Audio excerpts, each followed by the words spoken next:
La crisis en Venezuela deriva en deserción escolar. Los jóvenes también se han visto afectados por la crisis que vive el país y por efecto obligados a abandonar las aulas. Las razones: falta de agua, comida y transporte. Algunos tienen que incluso acompañar a sus padres a hacer filas para comprar comida. Otros buscan cómo ganar algo de dinero para ayudar al sustento del hogar.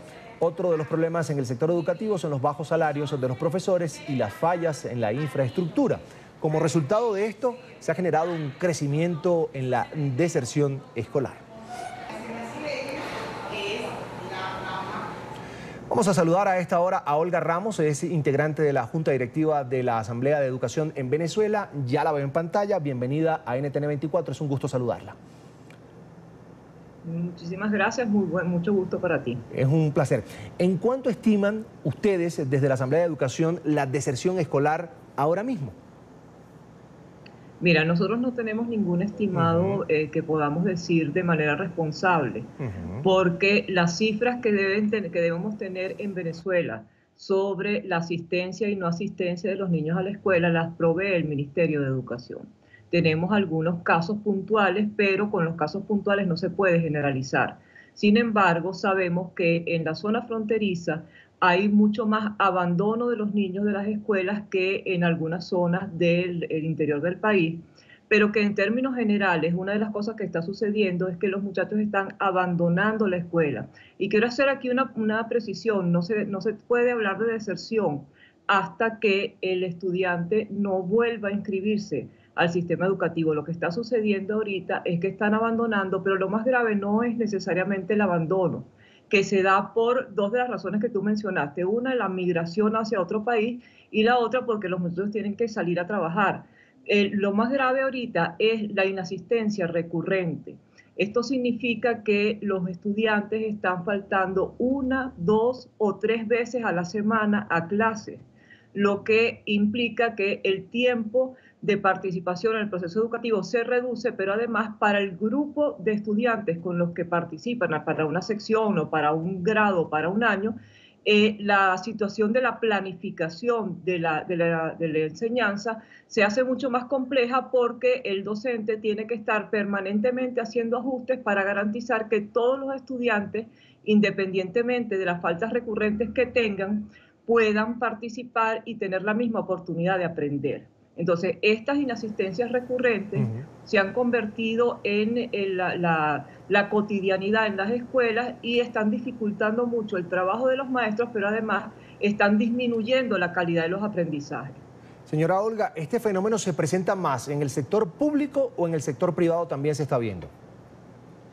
En el sector público se presenta con mucha frecuencia. En el sector privado hay algunas medidas que están tomando entre los padres y las escuelas para acompañar fuera del aula de clase a los estudiantes, pero en el caso del sector público no es tan fácil la respuesta. Y en algunos casos el problema se agrava por la deficiencia que hay en el sistema de transporte. En el sistema de transporte ocurren 3 fenómenos: o se disminuyó el parque motor y no hay suficientes unidades para que los niños asistan a la escuela, o los niños no cuentan, o las familias, mejor dicho, no cuentan con el efectivo, dinero en efectivo para pagar el pasaje del transporte, o la familia no cuenta con los ingresos suficientes como para financiar todos los días el pasaje del transporte de los niños a la escuela. Y en ese caso, la escuela pública venezolana no cuenta con un sistema de transporte que permita ayudar a las familias a subsanar ese gasto. O sea, aquí los niños que estudian en la mayoría de las escuelas oficiales tienen que financiar el costo del transporte para ir a la escuela y para regresar a sus casas. En el caso del sector público, imagino yo, señora Olga, que viendo esta crisis que vive Venezuela, esas instituciones, esos colegios, esas escuelas que ofrecían alimentación, ya no lo están dando. Mira, con la alimentación hay un problema que incluso es previo a la agudización de la crisis y del desabastecimiento, que tiene que ver con un mal diseño del sistema de alimentación escolar. Cuando comenzó este gobierno trató de hacer modificaciones, y me refiero cuando comenzó, me refiero a casi 2 décadas, comenzó a hacer modificaciones con la forma de gestión que tenía el programa de alimentación escolar en aquel momento, porque la alimentación en las escuelas no es un invento de las últimas décadas, sino que es previo, tenía un modelo de gestión que funcionaba y el gobierno trató de cambiarlo, pero en la transformación en la que lleva haciendo experimentos durante casi 2 décadas, no ha logrado resolver los problemas, sino que los ha agudizado. En algunos casos, las escuelas tienen que correr con el costo de contratar el transporte para trasladar los insumos de los alimentos hacia las escuelas desde la red de Mercal y Pedeval, que son las únicas que están haciendo la provisión de los alimentos para la preparación de las comidas. Entonces, restringe las redes de distribución, pero además le traslada el costo a la escuela de la contratación del camión, que tiene que además tener unas condiciones de refrigeración y unas condiciones sanitarias mínimas para poder trasladar alimentos. Ese costo lo están cubriendo desde hace mucho tiempo, desde hace años, algunas escuelas.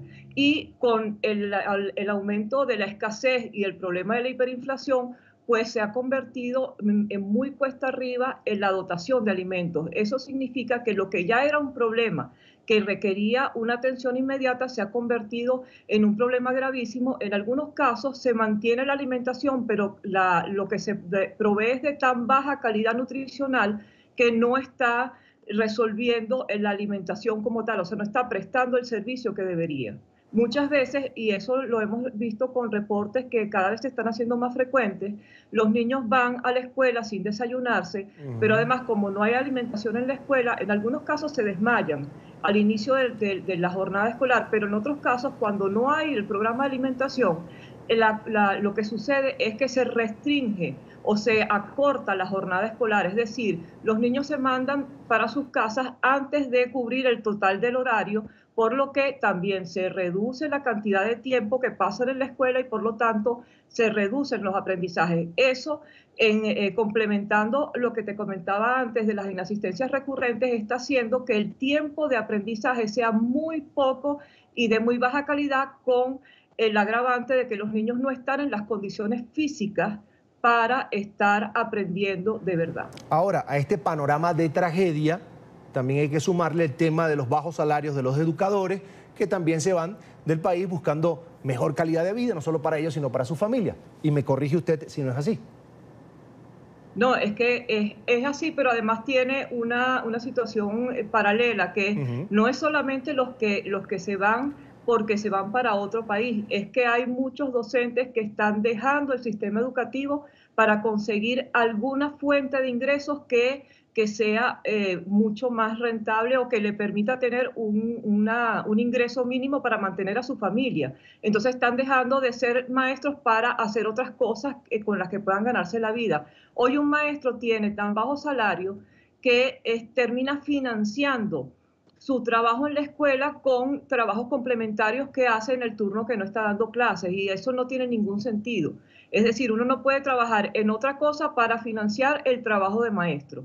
Se supone que un maestro debería tener su atención centrada en los estudiantes para poder hacer su trabajo con la mayor calidad posible, además tomando en cuenta que trabajan con 20, 25, 30 niños, que cada uno es diferente, al que cada uno requiere atención especial, y que el maestro debe tener las condiciones para hacerlo. Sin embargo, por los bajos salarios, el maestro ni siquiera come. Hay maestros, y yo esto lo quiero compartir, hay maestros que viven en zonas rurales, que tienen que caminar 1 hora para llegar a un sitio donde puedan tomar un transporte para poder llegar a la escuela. Imagínate tú, si tú fueras maestro y tuvieras que dar clase a las 7:30 de la mañana, tuvieras que levantarte con tiempo suficiente para caminar 1 hora y después trasladarte en transporte, que puede ser una media hora más, con suerte, para poder llegar a la escuela a dar clase. Eso lo haces mal alimentado porque no tienes los recursos suficientes para mantenerte.